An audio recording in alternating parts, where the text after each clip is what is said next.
Baik anak-anakku, sebelum kita menginjak ke berikutnya, kita sepakati dulu ada istilahnya kesepakatan kelas seperti itu ya, agar nanti kedepannya pembelajaran itu bisa saling menghormati, saling konsisten antara murid dengan guru, antara murid dengan murid seperti itu ya. Nah ini kita sepakati pada awal bab ataupun awal semester genap itu kita awali untuk kita membuat kesepakatan dulu gitu ya.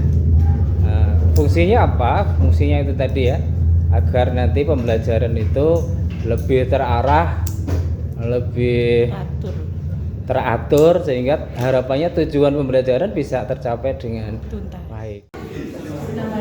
Oke.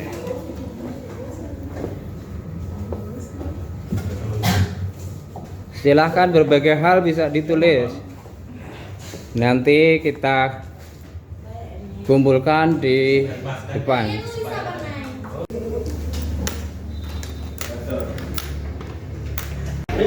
Ya.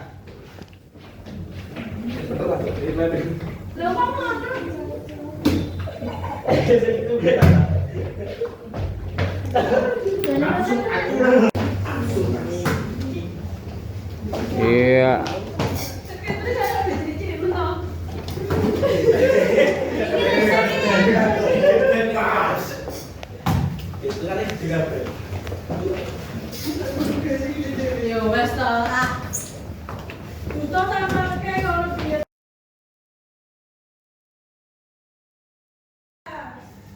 Nah, terus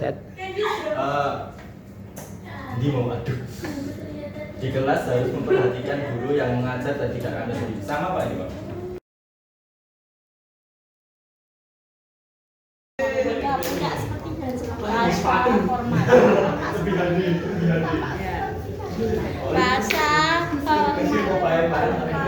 Tampak seperti berarti yang diinginkan. Yang kalian inginkan kayak apa sih? Sesuai dengan kebijakannya tadi, nilai kebijakannya.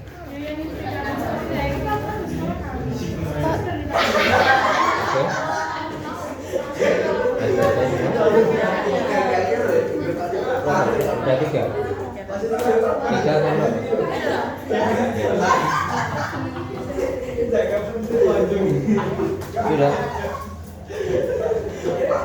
Sudah ya? Berapa ini? 5. Keyakinan kelas dalam bidang kenyamanan. Tampak seperti siswa yang memperhatikan pelajaran dan tidak tampak seperti siswa yang bising sendiri saat guru menjelaskan materi. Sudah satu tok. Tampak seperti tampak seperti sesuai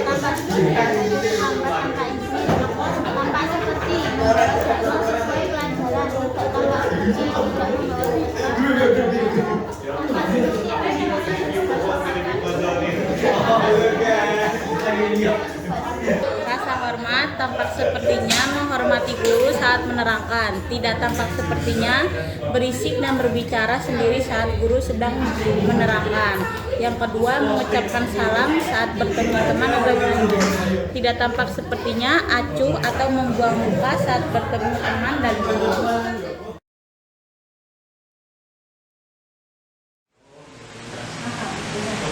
Bismillahirrahmanirrahim.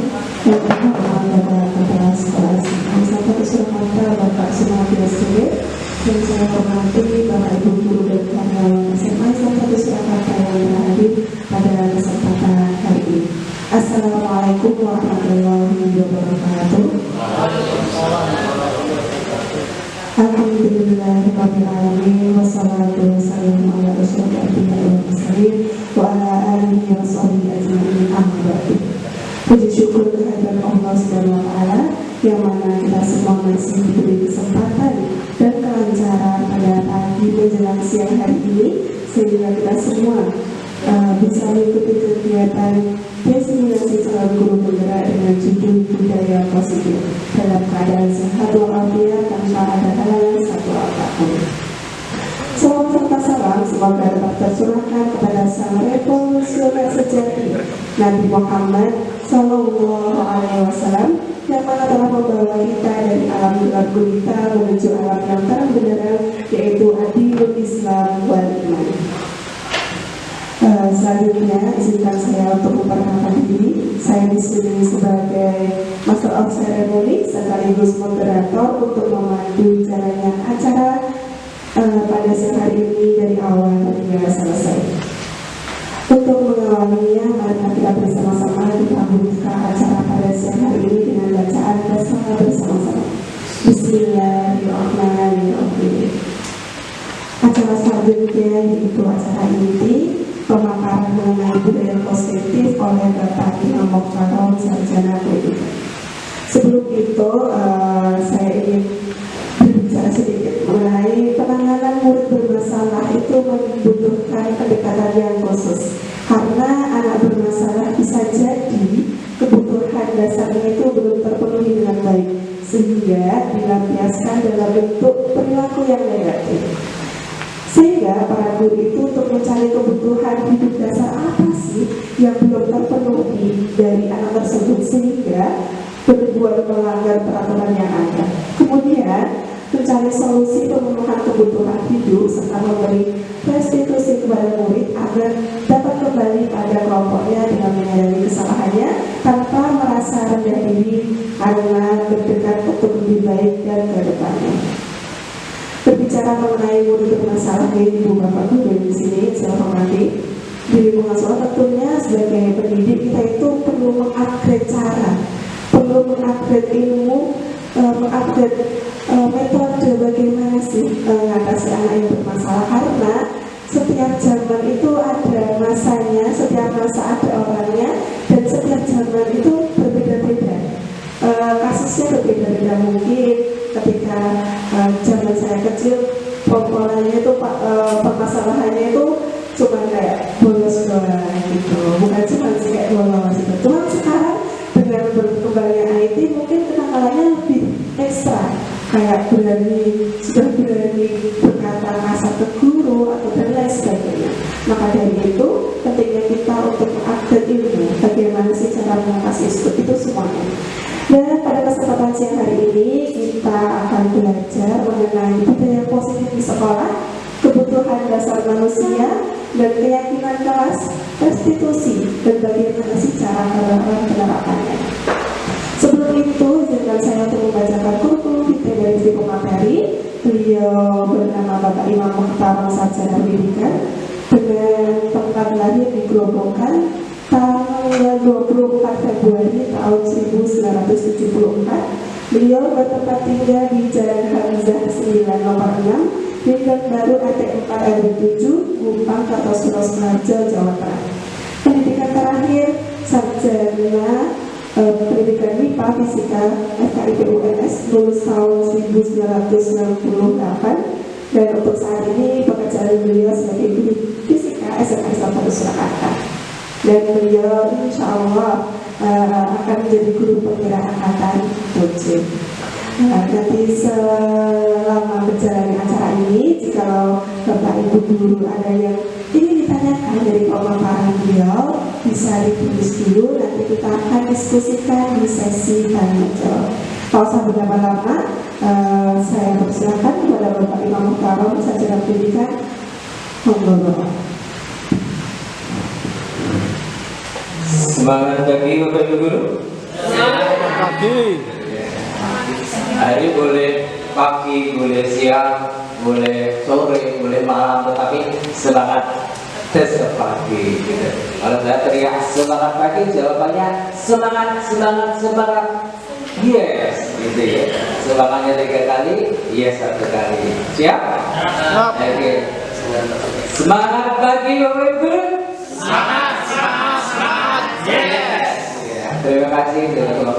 Bismillahirrahmanirrahim. Warahmatullahi wabarakatuh. Waalaikumsalam warahmatullahi wabarakatuh. Alhamdulillahirrahmanirrahim. Wassalatu wassalamu ala asyrofil anbiya'i wal mursalin wa ala alihi wa sahbihi wa man tabi'ahum bi ihsan ila yaumiddin. Usiku wa nafsi bi taqwallah faqad nazar minal muttaqin. Yang kami hormati Bapak Kepala Sekolah, beliau Bapak Sumarti, Sarjana Pendidikan.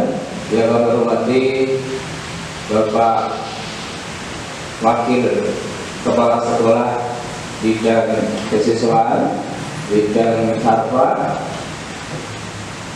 dan yang lainnya. Ya, kalau berarti juga Bapak Ibu guru serta karyawan SMA Islam 1 Surakarta.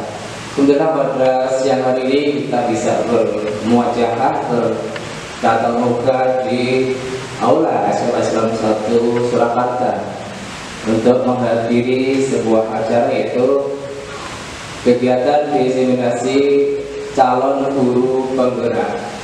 Jadi statusnya saya masih calon Bapak Ibu guru karena masih mengikuti diklat. Nah, semoga setelah diklat ini nanti termasuk ada ujian setiap satu modulnya sampai terakhir nanti bisa mengikuti dengan baik dan hasilnya bisa maksimal sehingga baru dinyatakan sebagai guru penggerak. Mohon doanya Bapak Ibu guru. Baik, untuk kali ini kami akan mengadakan diseminasi atau istilah orang Jawanya getok tular, gitu, menularkan ilmu yang kita peroleh, yang kami peroleh pada saat kegiatan diklat calon guru penggerak, yaitu tentang budaya positif. Nah, budaya positif itu karena kita berada di wilayah sekolah, berarti ya budaya positif di sekolahan, bukan di masyarakat ataupun di tempat-tempat yang lain, begitu. Apa itu budaya positif? Nah, nanti akan kami jelaskan. Pengertian dari budaya positif diantaranya adalah suatu kebiasaan yang bernilai positif, di dalamnya berisi sejumlah kegiatan yang mampu menumbuhkan karakter murid-murid yang kita didik. Nah, ini adalah pengertian dari budaya positif. Jadi berupa kegiatan, gitu. Kegiatannya bisa pembimbingan, gitu ya, berupa pengasuhan ataupun juga penanganan masalah anak-anak yang bermasalah yang tadi sudah sedikit banyak disinggung. Nah, kemudian materi untuk budaya positif ini ada 6 materi ya. Ada disiplin positif dan nilai-nilai kebijakan universal, kemudian teori motivasi hukum dan penghargaan serta restitusi, kemudian keyakinan kelas, kebutuhan dasar manusia dan dunia berkualitas, kemudian 5 posisi kontrol dan juga segitiga restitusi. Nanti akan kita bahas satu per satu,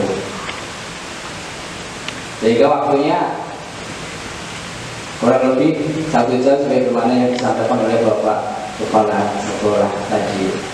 Baik, yang pertama tentang disiplin positif dan nilai kebajikan universal.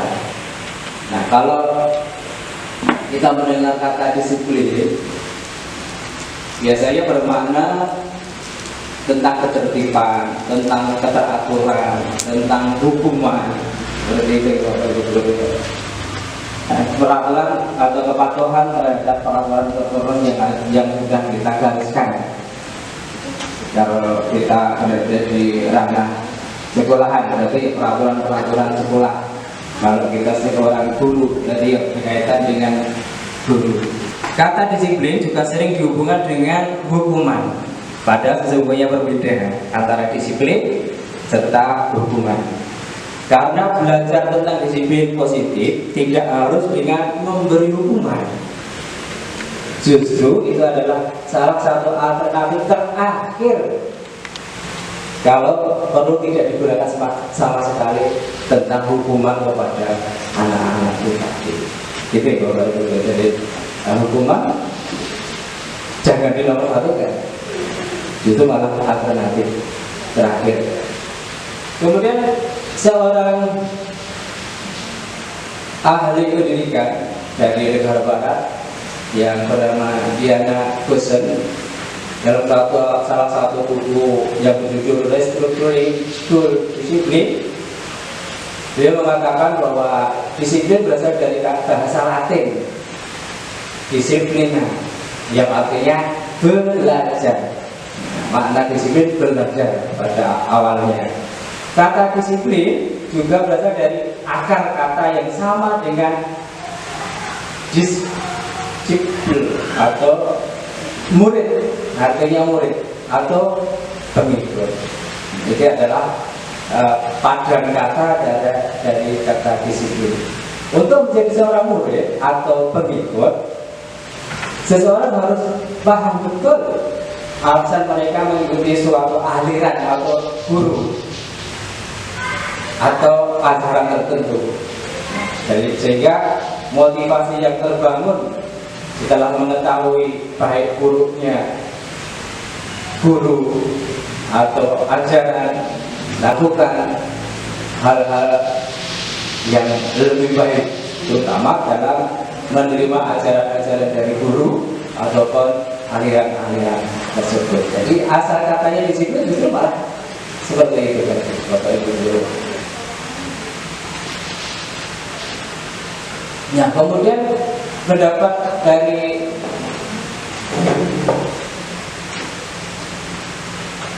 Diana Bosen tadi itu sejalan dengan pendapatnya Ki Hajar Dewantara. Beliau menyatakan bahwa di mana ada kemerdekaan, disitulah harus ada disiplin yang kuat. Sesungguhnya disiplin itu bersifat self disiplin atau kalau diterjemahkan dalam bahasa Indonesia ya disiplin diri, yaitu kita sendiri yang mewajibkan kita dengan segala kerasnya. Tetapi itu sama saja, sebab jika kita tidak cakap melakukan self disiplin atau disiplin diri, wajiblah penguasa lain mendisiplinkan diri kita. Maksudnya bagaimana? Kalau kita sebagai seorang guru di bawah asuhan ataupun bimbingan kepala sekolah, kalau tidak disiplin, berarti kepala sekolah nanti akan mendisiplinkan kita. Mungkin datangnya sering terlambat, atau mungkin pada diberi tugas juga tidak segera menyelesaikan tugasnya sampai deadline terakhir, maka bapak kepala sekolah akan mendisiplinkan kita. Demikian pula anak-anak, gitu ya. Kalau anak-anak tidak mendisiplinkan diri sendiri, maka kita sebagai bapak ibu guru yang berwenang untuk mendisiplinkan mereka. Dan peraturan demikian itulah harus ada dalam suasana yang merdeka. Kita mendisiplinkan anak juga harus dalam suasana merdeka. Gitu. Jadi anak-anak tidak tertekan, justru malah nanti kan memberikan solusi yang terbaik bagi anak-anak kita. Kalau mereka tidak disiplin atau bermasalah. Nah, berkaitan dengan disiplin tadi dapat kita simpulkan beberapa hal. Yang pertama, disiplin diri dapat membuat seseorang menggali potensinya menuju kepada sebuah tujuan, sesuatu yang dihargai dan bermakna, karena dia sudah tahu untuk mengikuti guru ataupun aliran tadi tujuannya apa, sehingga dia dengan seoptimal mungkin akan mengeluarkan segala daya dan upayanya agar apa yang tercapai dalam pengajaran tadi sesuatu hal yang sangat bermanfaat. Kemudian yang kedua, disiplin diri juga mempelajari bagaimana cara kita mengontrol diri dan bagaimana menguasai diri untuk memilih tindakan yang mengacu pada nilai-nilai yang kita hargai. Kontrol dari diri sendiri. Kemudian yang ketiga, seseorang yang memiliki disiplin diri berarti mereka bisa bertanggung jawab terhadap apa yang dilakukannya, karena mereka mendasarkan tindakan mereka pada nilai-nilai kebajikan yang sifatnya universal atau mendunia. Kemudian yang terakhir, kesimpulan dari disiplin diri adalah sebagai pendidik, tujuan kita adalah menciptakan anak-anak yang memiliki disiplin diri, sehingga mereka bisa berperilaku dengan mengacu pada nilai-nilai kebajikan universal dan memiliki motivasi intrinsik bukan motivasi ekstrinsik. Jadi motivasi dari dalam diri itu yang lebih dominan kepada anak-anak kita, bukan karena motivasi dari luar. Itu harapan kita untuk mendisiplinkan anak-anak kita. Dalam hal kedisiplinan ini ada mutu disiplin diri, modal raih prestasi. Gitu ya, itu adalah mutu. Bukan saja menjadi mutu kita dan juga anak-anak kita dalam hal mendisiplinkan diri. Baik, kalau saya mengatakan mutu kita, bapak-bapak, ibu, guru nanti menjawab disiplin diri, modal raih prestasi. Siap bapak ibu guru? Oke. Moto SMA Islam 1 Surakarta, disiplin diri, modal raih prestasi. Nah, itu berkaitan dengan disiplin. Baik bapak ibu guru yang saya hormati, kalau silakan boleh majelis bisa sambil dahar ataupun menunjuk ya. Karena memang waktu-waktu seperti ini ya waktu sebetulnya untuk istirahat gitu. Tapi majelis harus konsentrasi penuh untuk bisa mengikuti kegiatan di sini nanti. Maka kami persilakan juga bisa disambi dengan dahar ataupun dengan menunjukkan yang sudah terjadi. Nah, kemudian kita menginjak pada nilai-nilai kebajikan yang sifatnya universal atau mendunia. Nilai kebajikan adalah sifat-sifat positif manusia yang merupakan tujuan mulia yang ingin dicapai setiap individu. Adapun nilai-nilai kebajikan universal tadi yang tidak memandang suku, golongan, agama, ras, dan apa di antaranya, yaitu keadilan. Semua orang ingin keadilan, tanggung jawab. Semua agama menekankan tentang tanggung jawab, kejujuran demikian pula, bersyukur, lurus hati, berprinsip, integritas, kasih sayang, rajin, komitmen, percaya diri, kesabaran, dan masih banyak lagi. Itu adalah nilai-nilai kebajikan yang sifatnya universal. Nah, nilai-nilai universal itu perlu kita tanamkan pada diri anak-anak kita semua. Baik, untuk materi kedua yaitu tentang teori motivasi, hukum, dan penghargaan serta restitusi.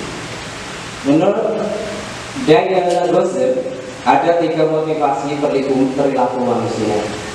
Jadi manusia berperilaku menurut beliau itu secara garis besar dari 3 hal ini. Yang pertama adalah untuk menghindari ketidaknyamanan atau hubungan. Nah, tingkat motivasi ini adalah tingkat motivasi yang paling rendah. Kalau saya datang tidak lambat, biar nanti tidak dapat SP1 misalnya seperti itu. Itu adalah motivasi yang paling rendah. Anak-anak kalau datangnya juga kasih, tetapi alasannya agar nanti tidak dimarahi oleh guru BB, termasuk adalah motivasi yang paling rendah. Nah, ini adalah motivasi paling rendah yang pertama. Kemudian motivasi yang kedua berkaitan dengan perilaku manusia adalah untuk mendapatkan imbalan atau penghargaan dari orang lain. Untuk motivasi kedua ini setingkat lebih baik daripada motivasi yang pertama tadi, karena untuk mendapatkan imbalan atau penghargaan dari orang lain, kita membuat RPP misalnya atau silabus misalnya ya, biar mendapat jasa atau penghargaan dari kepala sekolah. Nah, itu pasti motivasi yang kedua. Sedangkan motivasi yang ketiga inilah motivasi yang paling baik, yaitu menjadi orang yang mereka inginkan dan menghargai diri sendiri dengan nilai-nilai yang mereka percayai. Jadi berbuat adil adil, berbuat disiplin, tepat waktu. Itu bukan karena orang lain, tetapi karena dia betul-betul meyakini bahwa disiplin, tepat waktu, saling menghormati itu adalah nilai-nilai yang diyakini kebenaran bagi diri mereka sendiri-sendiri. Ini adalah motivasi yang berbeda. Demikian pula kita perlu tanamkan kepada anak-anak didik kita, pada murid-murid kita. Mestinya motivasi yang ketiga inilah sebagai motivasi bagi anak-anak kita berbuat. Mereka rajin sekolah, mereka tidak terlambat, mereka datang ke masjid untuk sholat zuhur. Itu mestinya adalah motivasi ketiga ini. Bukan motivasi yang lain, bukan karena takut pada takjil, bukan takut pada umur, tapi semata-mata karena sudah meyakini nilai-nilai yang ada di situ, nilai ketakwaan, nilai penghambaan kepada Allah, sudah yakin terlebih dahulu. Nah, inilah adalah motivasi intrinsik, motivasi dalam diri akan timbul apabila kita memiliki motivasi yang ketiga ini, bukan motivasi dari luar. Baik, sebelum kita menjadi ketiga, mungkin ada hal yang perlu ditanyakan daripada nanti kesimpulan. Oke, terima kasih Bapak Imam Utama, Bapak Ibu dan Mas saya hormati. Sudah disampaikan dua judul materi. Yang pertama yaitu budaya positif, yaitu kebiasaan atau kegiatan-kegiatan yang baik yang outputnya nanti itu dalam pembentukan karakter. Dan yang kedua mengenai motivasi yang baik perlu kita tanamkan kepada anak-anak kita semua, bahkan kepada diri kita sendiri, bahwa kita melakukan sesuatu bukan semata-mata untuk menghindari hukuman, bukan semata-mata untuk mendapatkan apresiasi dari orang lain, tapi kita melakukan sesuatu itu untuk menghargai diri sendiri. Kita merasa pantas, oh yang saya lakukan memang bedanya seperti ini, adil ya. Kalau dalam Islam adil itu bukan sama, misalnya adil itu menempatkan sesuatu pada tempatnya. Kita memang sebagai guru tugasnya seperti ini, kita harus lakukannya seperti ini, yaitu lagi dinamakan keadilan. Dari dua materi itu mungkin Bapak Ibu guru di sini ingin menyampaikan pertanyaan yang nanti kita diskusikan, monggo. Bila ada pertanyaan kami bisa menampungnya. Waalaikumsalam warahmatullahi wabarakatuh.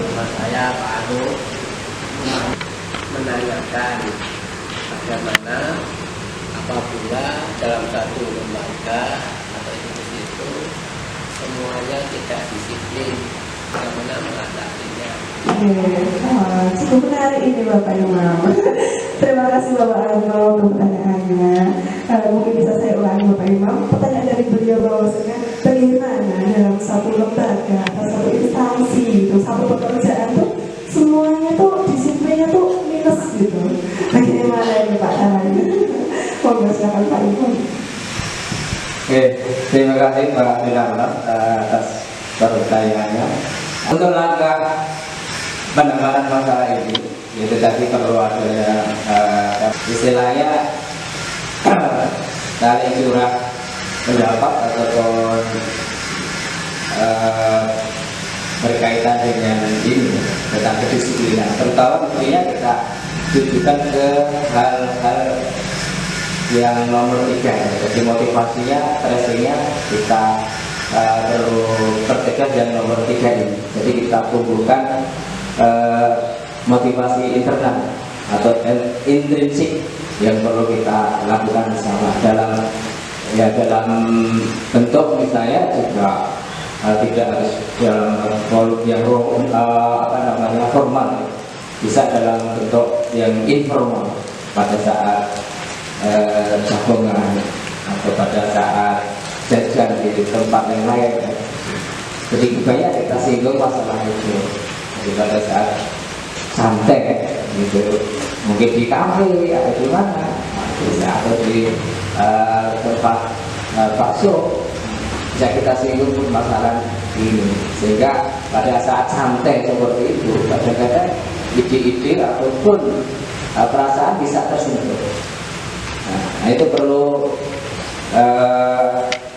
persepsi yang sama berkaitan dengan perlunya disiplin itu bagaimana. Gitu ya. Kalau tanpa disiplin tidak mungkin kita bisa meraih sebuah prestasi. Kalau saya pernah mendengarkan sebuah kisah Icuk Hartono yang dari Solo juga ya, itu kita juara dunia. Itu kalau disuruh sama pelatihnya, kamu lari hubungi Manahan 10 kali, apa yang dilakukan? 20 kali gitu. 20 kali, Masya Allah. Sehingga wajar kalau Icuk tadi bisa juara dulu gitu. Jadi disiplin dari dalam diri itu yang perlu kita tekankan. Tanpa disiplin diri, kesuksesan tidak bisa berakhir. Gitu ya. Jadi demikian pula kemerdekaan Republik Indonesia itu bisa diraih sebenarnya dengan disiplin juga. Orang pejuang nggak mungkin bisa menang tanpa disiplin. Yang ada nanti saling berkhianat. Nah ini perlu bersama-sama kita sadari tentang pentingnya berdisiplin diri. Jadi mulai dari diri sendiri dulu. Nah, kita sampaikan ataupun kita tambahkan kepada orang-orang di sekitar kita bahwa kita memang sudah bisa berdisiplin diri. Setelah itu baru kita mengajak kepada teman-teman yang lainnya seperti itu. Nah, ini Profesor Yohanes Suryo itu punya sebuah teori namanya mistakum, semesta mendukung. Artinya apa? Dia berbuat sesuatu ternyata kanan kirinya mendukung. Nah, itu teorinya seperti itu. Jadi teori mistakum, semesta mendukung seperti itu. Nah kalau kita bergerak di dalam sosial ya, dunia sosial ini juga sangat terbukti ya. Kita punya yayasan, tidak punya apa-apa, mendirikan sekolah, akhirnya sekitar kita juga mendukung. Jadi hal ini adalah disiplin kita. Orang lain juga akan melihat kedisiplinan kita untuk mengelola sekolah ini, mengelola yayasan ini. Kalau kita disiplin, akhirnya mereka juga akan mendukung. Jadi kita mulai dari diri kita sendiri. Kalau dalam bahasa agamanya kayaknya ibda binafsi. Jadi kita mulai dari diri sendiri, kemudian baru kita mengajak teman-teman yang lain. Kurang lebihnya seperti itu. Terima kasih Bapak jawabannya. Kalau Pak Ali bagaimana? Feedback mungkin atau bisa sudah cukup? Cukup? Ya, terima kasih Pak Ali. Baik Bapak Ibu Bapak, mungkin kita bisa next untuk materi yang ketiga dan selanjutnya. Oke, terima kasih Bapak Ibu. Berikutnya adalah hukuman, konsekuensi dan restitusi. Ini adalah tindakan kita terhadap anak-anak kita yang mungkin bermasalah gitu. Dan nanti apa perbedaan antara hukuman, konsekuensi dan restitusi akan kita perlihatkan berikut ini. Nah ini perbedaan hukuman, konsekuensi dan restitusi Bapak Ibu. Jadi untuk hukuman itu adalah konotasi bahwa anak itu gagal. Kalau gagal dapat hukuman. Itu adalah konotasi bahwa anak gagal dapat hukuman. Kemudian untuk konotasi anak berhasil itu apabila disiplin, itu diwakili oleh dua hal ini, yaitu konsekuensi dan restitusi. Coba kita lihat untuk hukuman, sesuatu yang menyakitkan harus terjadi. Jadi kalau konsekuensi, sesuatu harus terjadi. Kalau konsekuensi itu anak berbuat seperti ini, konsekuensinya apa? Sudah diketahui oleh anak terlebih dahulu. Tetapi kalau hukuman, biasanya anak-anak tidak tahu karena biasanya kita secara spontan push up 5 kali, sit up 10 kali, bantu Pak Anu sana, seperti itu. Jadi tidak terancam. Tetapi kalau yang konsekuensi itu terencana, karena anak sudah tahu konsekuensinya nanti bagaimana kalau berbuat salah. Kemudian kalau restitusi merupakan sebuah pilihan. Jadi setelah berbuat salah nanti ada pilihan-pilihan untuk memperbaiki diri itu bagaimana. Jadi anak-anak bisa kita ajak juga untuk berpikir, setelah saya salah, berbuat salah seperti ini, agar lebih baiknya bagaimana. Itu namanya restitusi. Jadi tidak hanya kita dikte saja, kamu harus begini, harus begini, harus begini, tidak. Justru anak-anak, kamu berbuat salah seperti ini, maka agar memperbaiki ke depannya, bagaimana, itulah namanya restitusi. Nah, kemudian untuk hukuman bagi anak itu tidak nyaman untuk murid atau anak-anak untuk jangka waktu yang panjang. Kalau mendapat hukuman biasanya tidak nyaman. Tetapi untuk yang konsekuensi tidak nyaman untuk murid atau anak untuk jangka waktu yang relatif pendek. Sedangkan untuk restitusi ya, bukannya justru malah tidak nyaman, justru anak-anak menjadi lebih menguatkan pribadinya, menguatkan karakternya, karena restitusi melibatkan anak. Nah, ini berkaitan dengan perbedaan di antara hukuman, konsekuensi dan restitusi. Nah, kemudian untuk hukuman, korban mendapatkan keadilan. Jadi korban, misalnya korban bully mendapatkan keadilan. Kenapa? Nah, karena dia dibully, maka yang membuli akan mendapat akibat atau hukuman tersebut. Maka di sini ada istilah korban mendapatkan keadilan. Kemudian yang konsekuensi, korban bisa diabaikan. Jadi kita mengabaikan korbannya, yang kita uruskan hanya yang pelakunya saja. Karena pelaku kaitannya dengan konsekuensi. Kamu melakukan bullying, konsekuensinya seperti ini. Nah, itu sudah diketahui. Nah, kemudian untuk yang restitusi, korban mendapatkan ganti. Itu yang restitusi. Ketika kita anak kamu sudah membuli temanmu, nah bagaimana agar yang dibuli tadi merasa tidak dirugikan? Mungkin harus mengganti, gitu. Atau mungkin melakukan tindakan-tindakan yang lebih lebih menghargai atau bahkan mendapatkan nilai positif bagi korban. Nah, itu adalah restitusi. Kemudian perbedaan lagi misalnya di sini Bapak Ibu, murid atau anak akan tersakiti kalau hukuman. Karena untuk konsekuensi murid anak dibuat tidak nyaman.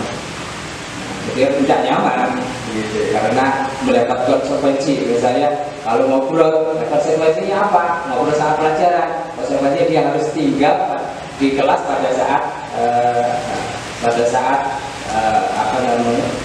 istirahat. Ini konsekuensinya. Kemudian untuk yang restitusi, murid mendapatkan penguatan dari bapak ibu atau restitusi. Dan seterusnya untuk hal yang lain bisa dengan baca semua karena materinya juga sudah kita share mulai hari Sabtu. Nah, kemudian kita lihat di sini, hukuman itu bersifat negatif. Kalau konsekuensi itu bersifat netral, gitu. Sedangkan restitusi bersifat positif.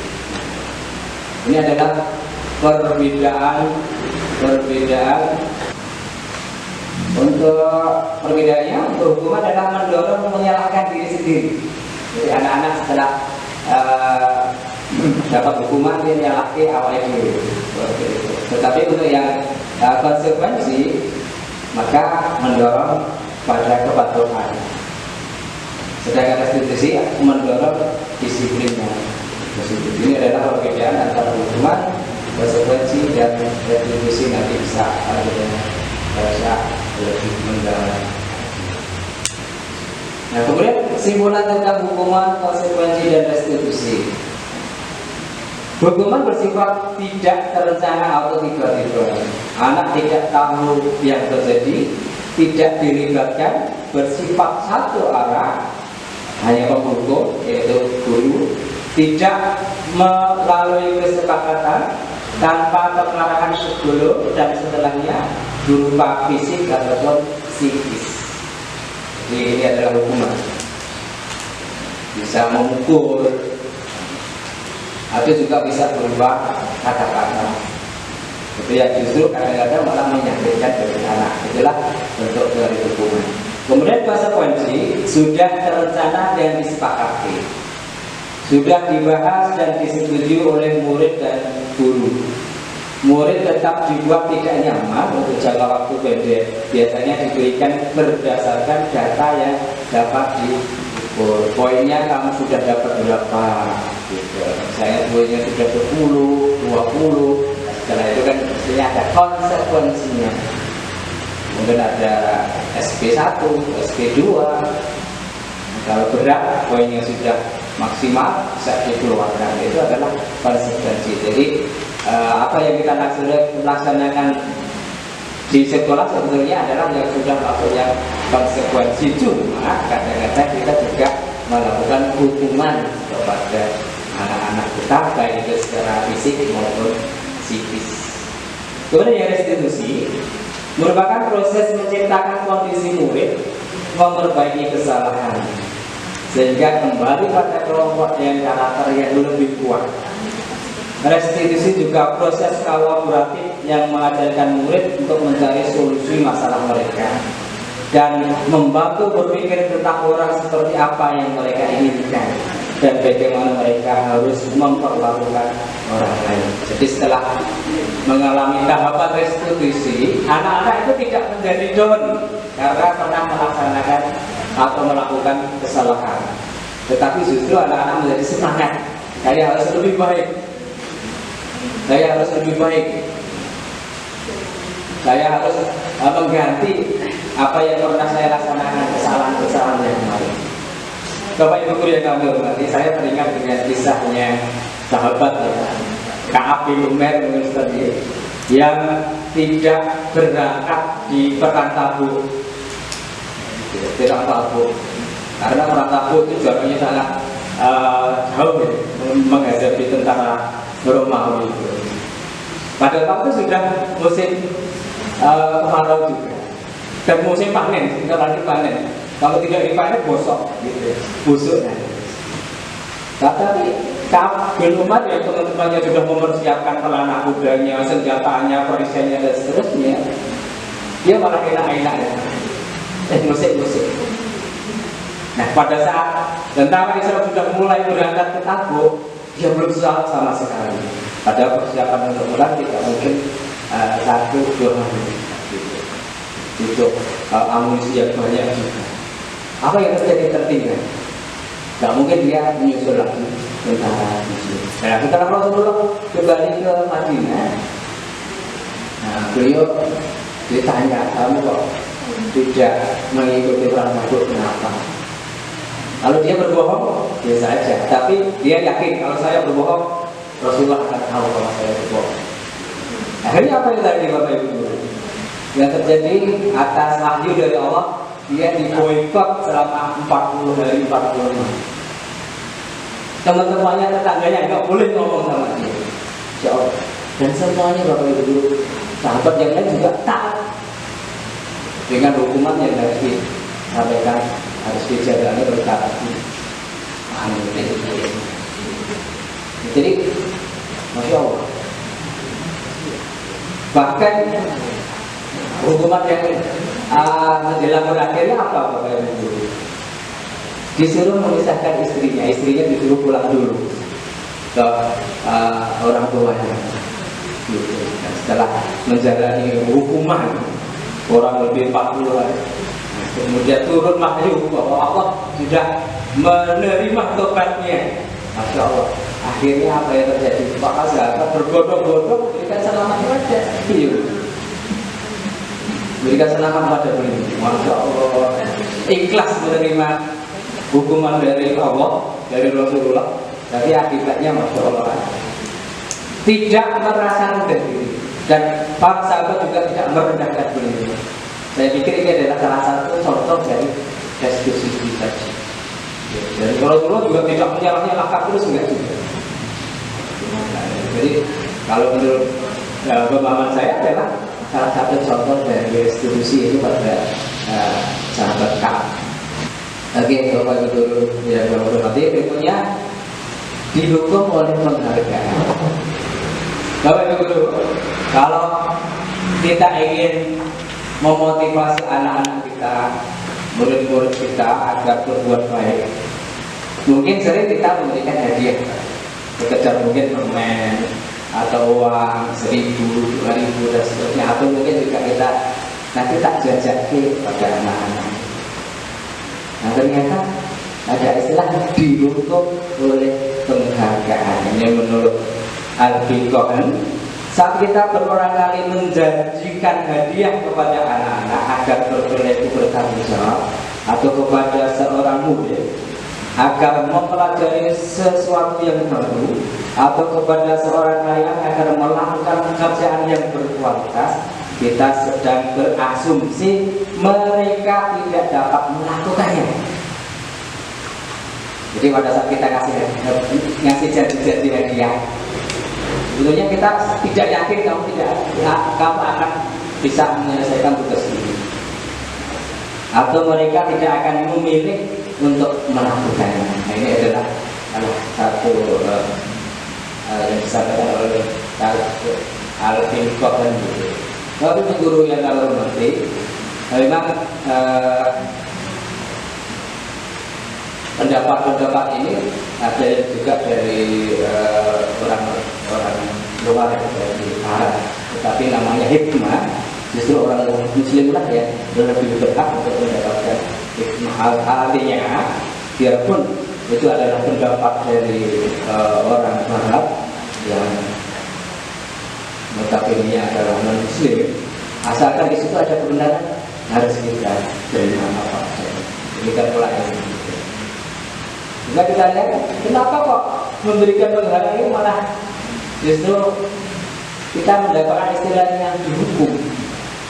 Ada minimal 7 alasan mengapa kalau sering memberikan penghargaan itu justru malah dihukum. Yang pertama adalah pengaruh dari pemberian penghargaan itu adalah pengaruhnya jangka pendek serta juga jangka panjang. Artinya apa? Kalau pada jangka pendek bisa jadi anak-anak tadi itu nurut ataupun menyelesaikan pekerjaannya dengan baik. Tapi kalau nanti tidak diiming-imingi dengan penghargaan, nah, justru juga mereka tidak akan melakukan. Demikian pula untuk jangka panjangnya. Jangka panjangnya pokoknya tidak pernah hadiah, ya, seperti itu. Kemudian yang nomor 2, bahwa ternyata dengan iming-iming penghargaan itu ternyata tidak efektif. Dalam salah suatu survei itu ada karyawan yang mula-mula bisa bekerja dengan baik tanpa ada embel-embel penghargaan. Kemudian setelah diberi iming-iming penghargaan, itu kinerja mereka bukannya naik, justru malah turun. Maka ada istilah dihukum oleh penghargaan. Kemudian nomor 3, bahwa dengan memberikan penghargaan, janji-janji penghargaan itu malah merusak hubungan. Maksudnya bagaimana? Kalau Bu Anda ini sering memberikan hadiah kepada muridnya, sedangkan Bu Wijayanti nggak pernah sama sekali. Anak-anak nanti sering banding-banding itu. Ada sebuah survei dari salah satu koran yang ada di luar negeri sana. Pada saat tidak diiming-iming oleh penghargaan, mereka itu dalam menulis makalahnya yang akan diterbitkan itu masya Allah bagus sekali, bagus, tidak ada tipunya. Tapi pada saat diberi penghargaan setelah itu apa yang terjadi? Nah, ternyata mereka kurang serius justru. Gitu. Banyak tipunya, banyak yang harus diedit ulang seperti itu. Sehingga penghargaan bisa mengurangi ketepatan. Kemudian yang nomor 5, penghargaan menurunkan kualitas. Nah, itu dengan penghargaan kualitasnya menjadi berkurang. Ini juga biasanya di dunia industri ya, perusahaan seperti itu malah dengan iming-iming penghargaan itu kualitasnya malah menurun. Kemudian penghargaan mematikan kreativitas. Ya, itu dengan penghargaan itu kreativitasnya malah menjadi tumpul, tidak sebagaimana pada saat tidak diiringi dengan penghargaan. Kemudian penghargaan malah menghukum. Ya. Contohnya tadi ya, sering kita memberikan janji-janji kepada anak-anak kita, murid-murid kita, suatu saat kita tidak memberikan, anak-anak malah menjustifikasi kita bahwa kita tidak konsisten, kita tidak baik hati lagi, tapi kita sekarang berubah menjadi orang yang tembik seperti itu. Tapi guru yang kami hormati, ini ternyata penghargaan itu tidak membuat anak-anak kita menjadi lebih baik, justru malah sebaliknya. Gitu. Maka sudah sepantasnya kita jangan sering-sering, gitu ya. Jangan sering-sering menjadikan hadiah kepada anak-anak. Kalau bahasa Jawanya biasanya nanti anak-anak malah melunjak kepada kita semua. Oke, sebelum kita melihat itu kan ada pertanyaan tidak? Aku berserahkan kepada Ibu Guru mengenai hubungan konsekuensi, restitusi dan penghargaan. Memang sering kita lakukan ya Pak ya, di lingkungan sekolah kita masih sering melakukan tentang hukuman, kita masih sering melakukan penghargaan, dan ternyata kalau kita ketahui bersama bahwa sering penghargaan juga kurang baik seperti itu. Monggo saya persilakan untuk Ibu Guru jika ada yang ingin ditanyakan, khususnya mungkin Ibu Guru belajar mungkin.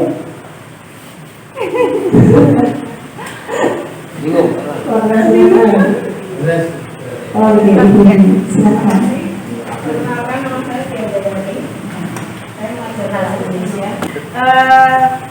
Penghargaan itu kan perlu deh, karena dengan penghargaan kan anak-anak itu terpacu untuk lebih baik lagi. Mungkin persaingan yang ini kompetitif dalam hal meraih prestasi mungkin perlu juga.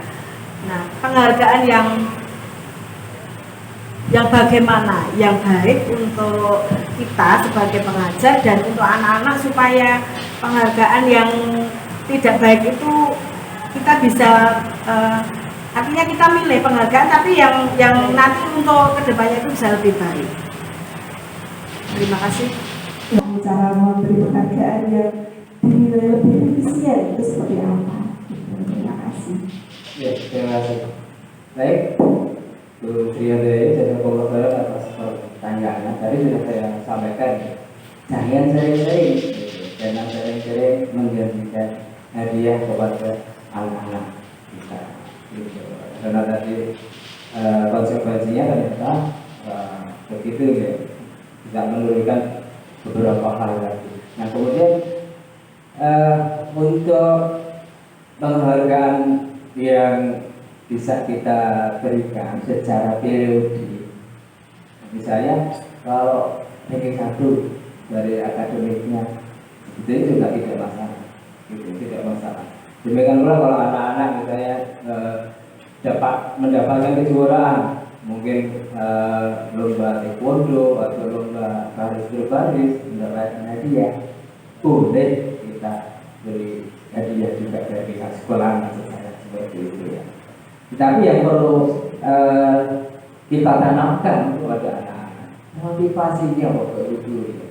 Ya motivasi ranking 1 motivasi jual PBB 1 itu karena apa?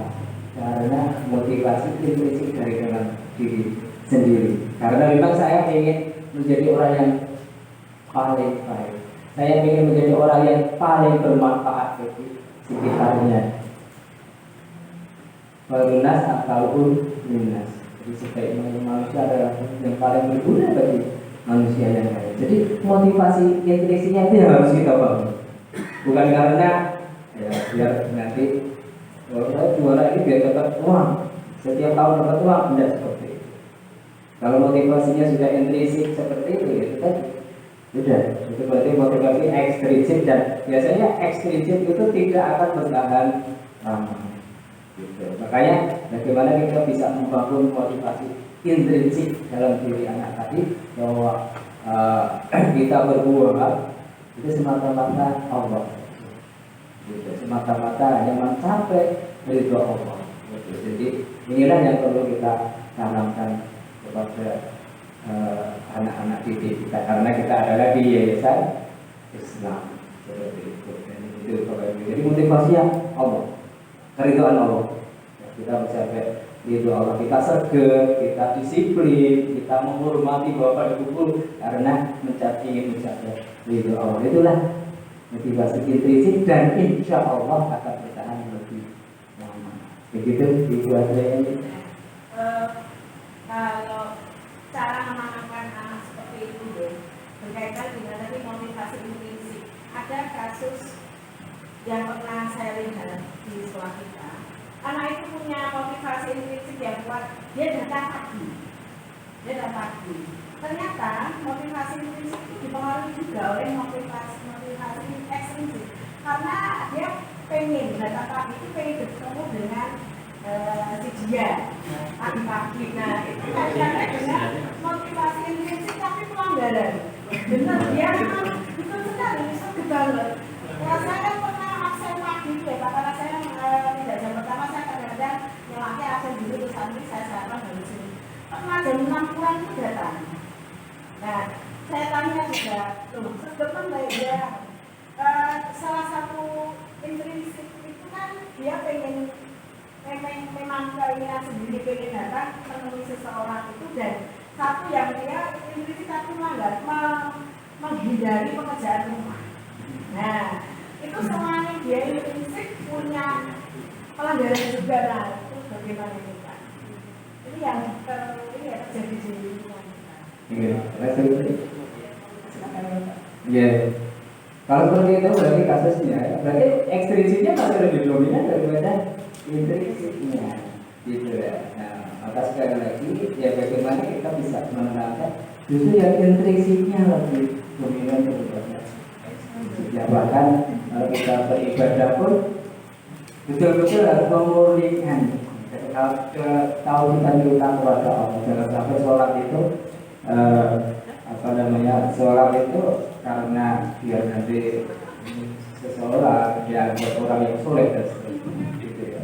Jadi sekali lagi, kalau ini motivasi intinya harus lebih dominan kita sampaikan. Iya. Nah nanti pembimbingannya bagaimana? Jadi akhirnya terima kasih untuk para terima kasih yang feedbacknya. Mungkin karena waktunya tinggal beberapa menit lagi, monggo Pak Imam bisa diteruskan obrolannya.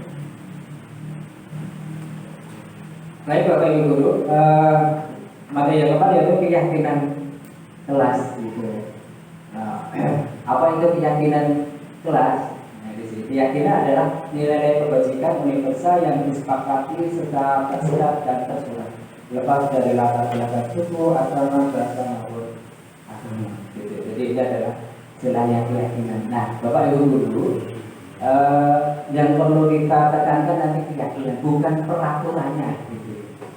Adalah kalau keyakinan itu kan lebih pada maksudnya bagaimana? Misalnya, kenapa kalau kita diharuskan memakai helm pada saat memakai kendaraan bermotor? Kenapa Bapak Ibu?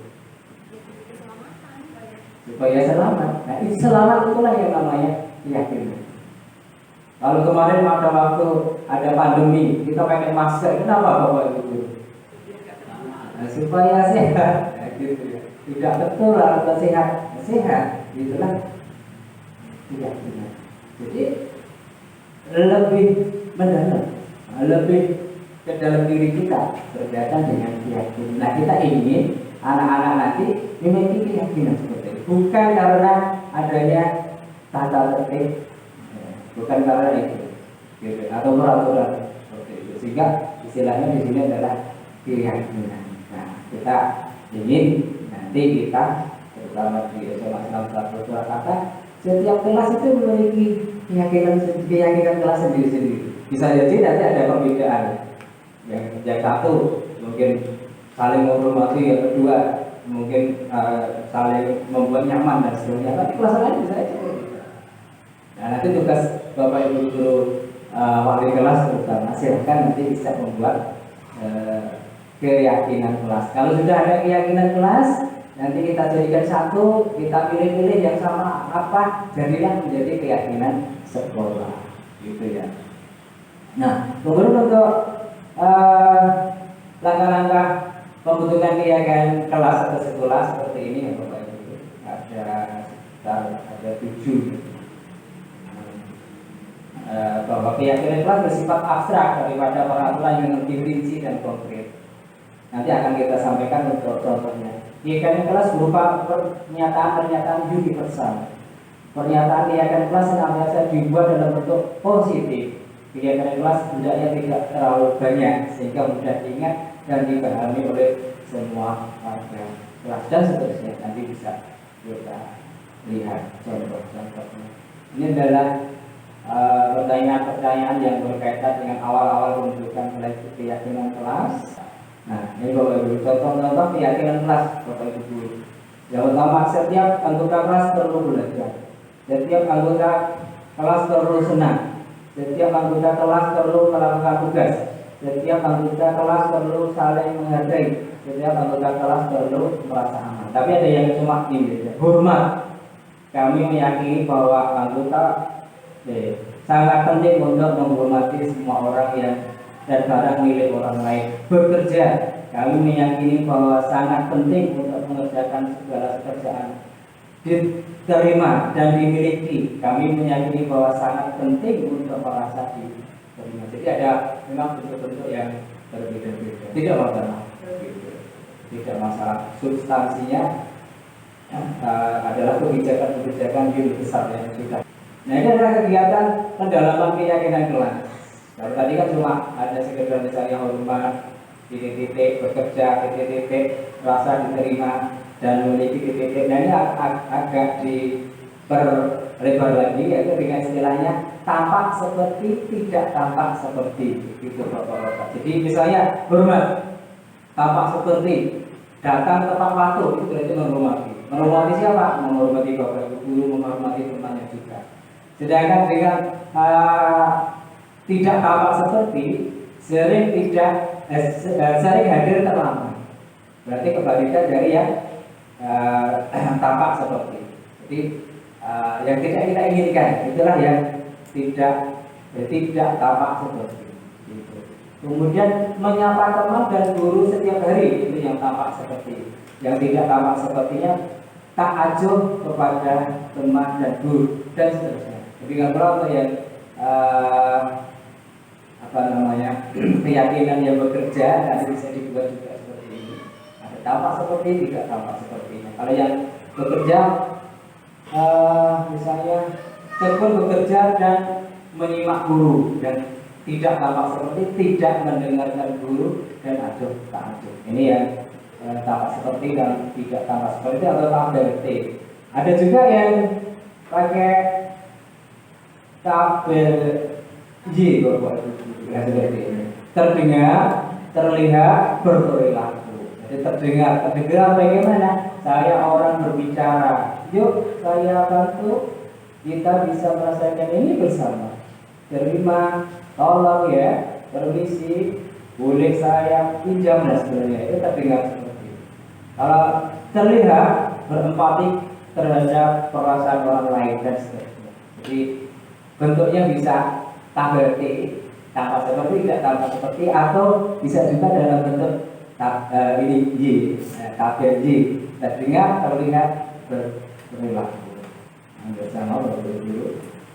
Nah, kemudian kebutuhan dasar manusia menurut Dr. William Geiser, ini materi yang kelima, ada 5, yaitu bertahan hidup atau survival, termasuk makanan, minuman, rumah, itu termasuk adalah kebutuhan dasar manusia bertahan hidup atau survival.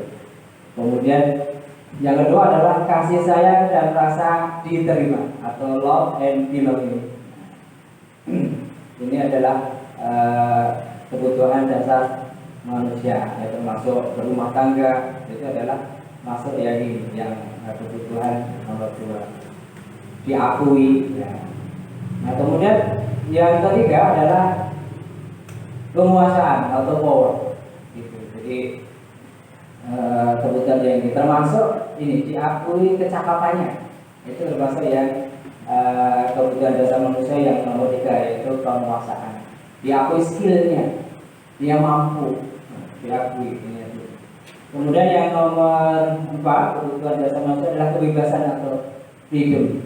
Dalam hal kebebasan memilih mapel, pilihan, memilih judul, memilih apa lagi dan lainnya. Jadi termasuk yang freedom. Termasuk nanti kelas 11 nanti harus ada mata pelajaran pilihan, nah, itu termasuk. Nah, kita jangan mendikte anak. Kemudian yang terakhir untuk kebutuhan dasar manusia adalah kesenangan atau fun. Nah, Bapak Ibu guru yang kami hormati, bisa jadi anak-anak itu nakal, anak-anak berbuat anarkis dan sebagainya itu karena salah satu atau salah berapa dari kebutuhan dasar manusia ini terabaikan atau tidak terpenuhi. Nah, maka tugas kita sebagai pendidik, kenapa anak bisa berbuat seperti itu? Bisa jadi tadi kurang kasih sayang, bisa jadi tadi kebebasannya tidak ada, bisa jadi juga kesenangannya tidak ada. Kenapa Pak kamu sering membuli teman? Oh, saya cuma iseng-iseng saja, misalnya seperti itu. Berarti dia kurang kesenangan. Bapak Ibu yang sangat hormati. Nah, ini dunia berkualitas itu adalah keinginan kita sebagai pendidik. Besok itu kita pengen apa sih? Hidup kita di dunia itu pengen apa sih? Tujuannya apa sih? Pengen ibadah haji umroh setiap tahun misalnya. Pengen punya rumah yang tingkat 2 atau 3 dan sebagainya. Itu adalah dunia berkualitas bagi kita. Jadi kita tercukupi sandang, pangan ataupun 5 dari kebutuhan dasar itu terpenuhi. Tapi ingat anak-anak kita, anak didik kita juga memiliki dunia berkualitas sendiri-sendiri. Nah, kita mestinya harus menggali dunia berkualitas anak-anak kita tadi yang diinginkan. Kemudian Bapak Ibu guru, dalam pandangan anak itu ada istilahnya 5 posisi kontrol, Bapak Ibu. Apa saja itu? Kita langsung aja ya. Nah, Bapak Ibu. Yang pertama adalah posisi penghukum. Dan mungkin kita sering justru malah di posisi yang ini. Bisa menggunakan hukum fisik atau verbal, senantiasa mengatakan bahwa sekolah merupakan sistem atau alat yang dapat lebih menekan murid. Nada suaranya misalnya tinggi gitu ya. Kamu itu ngapain di sini? Sore keluar dari kelas. Jadi Bapak, awas kamu kalau tidak pamit sama saya. Termasuk itu kan. Ada yang tipenya seperti ini Bapak Ibu guru? Banyak. Kemudian yang tipe kedua adalah membuat merasa bersalah. Gitu. Jadi untuk membuat merasa bersalah biasanya ya, kata-katanya lebih melankolis seperti itu. Buat jauh ya, ibu sedih, kayak gitu, gitu ya. Tuhan itu kan. Itu merasa bersedih. Gitu. Nah, jadi sehingga anak-anak itu tertekan juga merasa bersalah. Gitu. Kemudian posisi yang ketiga adalah sebagai teman. Sebagai teman, tidak menyakiti murid, tetapi berupaya mengayomi secara persuasif. Dan hubungan baik yang terjadi antara guru murid dengan humor untuk mempengaruhi seseorang. Biasanya itu adalah tipe teman. Beca gitu ya. Kok mau tahu gitu. Itu dengan bahasa yang humoris. Nah, kemudian kontrol yang keempat adalah sebagai pemantau Bapak Ibu guru. Nah, kalau pemantau itu biasanya itu tadi Bapak Ibu guru, Bapak berbuat seperti ini sudah berkali-kali, poinnya berapa? Gitu. Itu yang memantau atau mandor seperti itu. Nah, ini tipe itu. Dan ini yang biasanya kalau ini adalah yang pengontrol ya. Untuk yang pemantau itu ya sedikit lebih baik lah.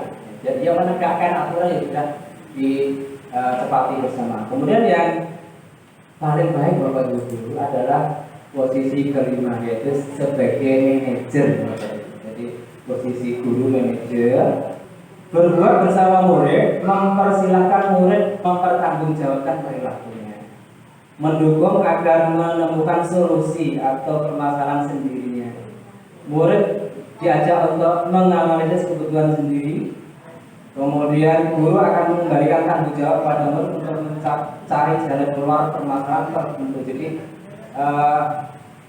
Jadi langkah-langkah yang ditempuh oleh guru dengan posisi kontrol sebagai manajer itu memberikan masukan-masukan sehingga yang menyampaikan solusi atau nanti menjalankan solusi adalah muridnya sendiri. Ini adalah posisi seorang manajer. Ini motivasi, silakan nanti Bapak Ibu guru bisa membaca sendiri Bapak Ibu guru. Nah, ini ada istilah segitiga yang terakhir materi ini tentang segitiga restitusi Bapak Ibu guru. Ada dalam penanganan siswa ada tiga hal yang perlu kita laksanakan. Yang pertama adalah kita menstabilkan identitas. Anak berbuat salah, perlu kita stabilkan identitas. Misalnya bagaimana? Dengan kata-kata, nah setiap orang itu pasti melakukan kesalahan. Jadi jangan sampai anak-anak itu nanti merasa sedih banget karena telah melaksanakan kesalahan fatal. Atau juga kamu bukan satu-satunya yang pernah melakukan hal ini, sehingga anak merasa tidak terlalu bersalah sekali. Nah, itu namanya adalah menstabilkan identitas. Kemudian yang nomor 2 adalah validasi tindakan yang salah. Gitu. Misalnya bagaimana Bapak Ibu guru dengan kata-kata misalnya kamu tentu punya alasan mengapa kamu melakukan hal seperti itu. Kamu membuli teman-temanmu, kamu alasannya apa? Nah, gitu. Bisa dikorek alasannya apa? Atau adakah cara yang lebih efektif untuk mendapatkan apa yang kamu butuhkan? Kayak kurang kasih sayang, gitu ya. Berbuat anarkis itu tadi biar dapat kasih sayang dari Bapak Ibu guru. Maka pertanyaannya seperti ini. Ini namanya adalah validasi tindakan yang salah. Kemudian yang terakhir menanyakan keyakinan. Keyakinan yang sudah dilanggar itu tadi apa? Gitu. Misalnya apa? Keyakinan kelas apa yang tadi kamu sepakati kemudian kamu langgar sendiri? Tadi ada hormati, ada bekerja sama dan sebagainya. Mungkin di situ dilanggar. Atau kamu ingin menjadi orang seperti apa? Kok kamu berbuat seperti ini? Nah, itu adalah tahapan ketiga, yaitu menyatakan keyakinan. Nah, itu 3 hal ini yang perlu kita lakukan apabila kita menangani anak-anak yang bermasalah. Ini sudah, silakan nanti Bapak Ibu guru dibaca sendiri.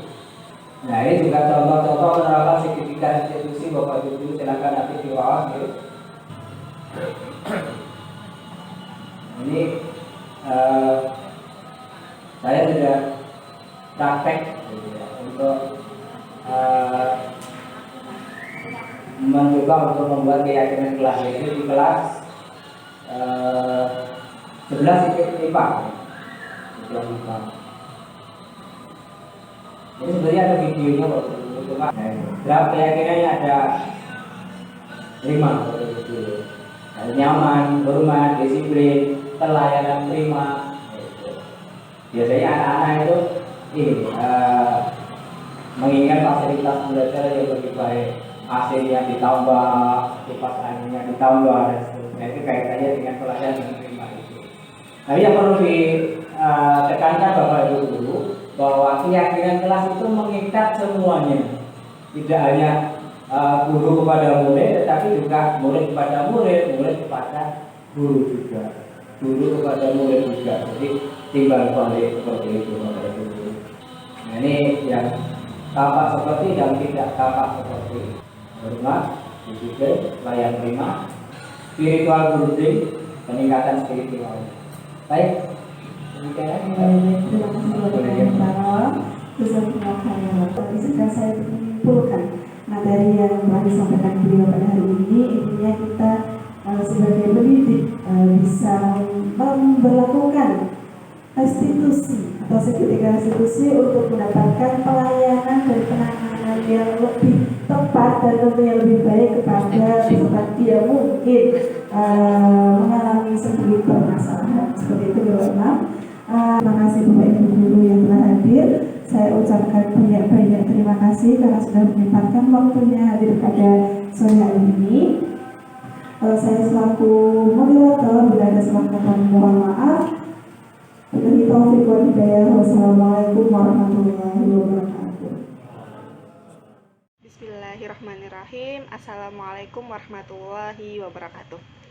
Saya selaku salah satu rekan dari Bapak Imam Muhtaram Sarjana Pendidikan mengapresiasi upaya beliau dalam mengimplementasikan ilmunya saat menjadi calon guru penggerak dengan membuat keyakinan kelas, mengadakan restitusi bagi siswa yang bermasalah, menggunakan media pembelajaran yang modern, inovatif, serta mencoba untuk membuat kepemimpinan pembelajaran yang berpusat pada siswa. Hal ini baru untuk saya dan alhamdulillah mudah untuk diamati, ditiru dan kami modifikasi sebagai guru. Terima kasih.